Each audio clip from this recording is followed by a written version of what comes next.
Have you ever noticed how you can be perfectly patient with a stranger or a colleague, but the moment you get home, you snap at your partner, your kids, or your parents over something tiny? It's a frustrating and confusing experience, right? You love these people more than anyone, yet they seem to get the worst of you. If this sounds familiar, you're not alone, and there's a very real psychological reason for it. Let's break down why we sometimes explode at the people we love the most. First, let's talk about the concept of a safe space. Your home and the people in it represent safety. All day long, you're out in the world, putting on a brave face. At work, you're the competent professional. With friends, you're the supportive, fun one.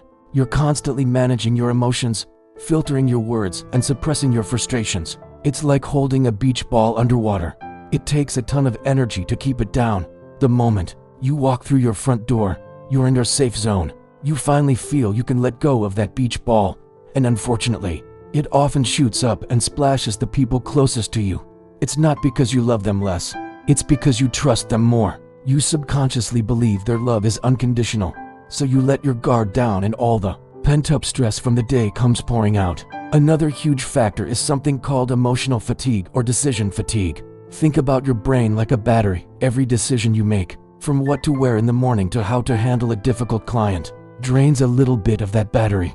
Every time you have to be polite to someone you don't really like, or every time you hold back a sarcastic comment, you use up your self-control reserves. By the end of the day, your battery is blinking red. You have very little emotional energy left to handle even minor annoyances. So when your partner asks, "What's for dinner?" or your child spills some juice, your depleted brain can't process it calmly. It defaults to the easiest, most primitive response, anger. It's a short circuit. You don't have the energy to be patient, thoughtful, or understanding anymore. Expectations also play a massive role. We have incredibly high, often unspoken, expectations for our loved ones. We expect them to understand us without us having to explain everything. We expect them to know we've had a hard day and to give us space or support.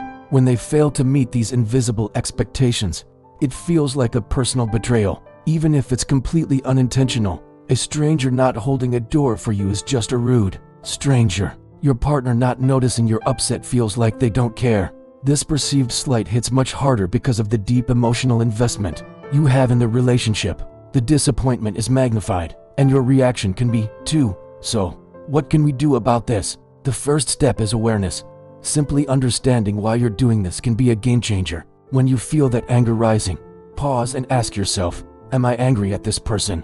Or am I just tired and overwhelmed from my day? This small pause can create a crucial gap between the trigger and your reaction.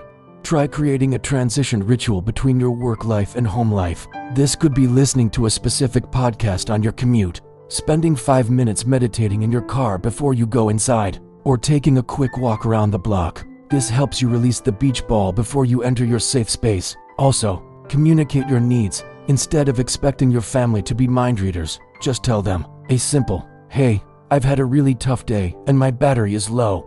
I just need about 20 minutes of quiet time to recharge," can prevent so many unnecessary conflicts. It's not a sign of weakness. It's a sign of self-awareness and respect for your relationships. Remember, this pattern isn't a reflection of how much you love someone. It's a sign that you're human and carrying a heavy load. By being more mindful and communicating more openly, you can ensure that the people you love get the best of you, not what's left of you. Thank you so much for watching. If this resonated with you, hit that like button and subscribe for more content on navigating life and relationships. See you in the next video.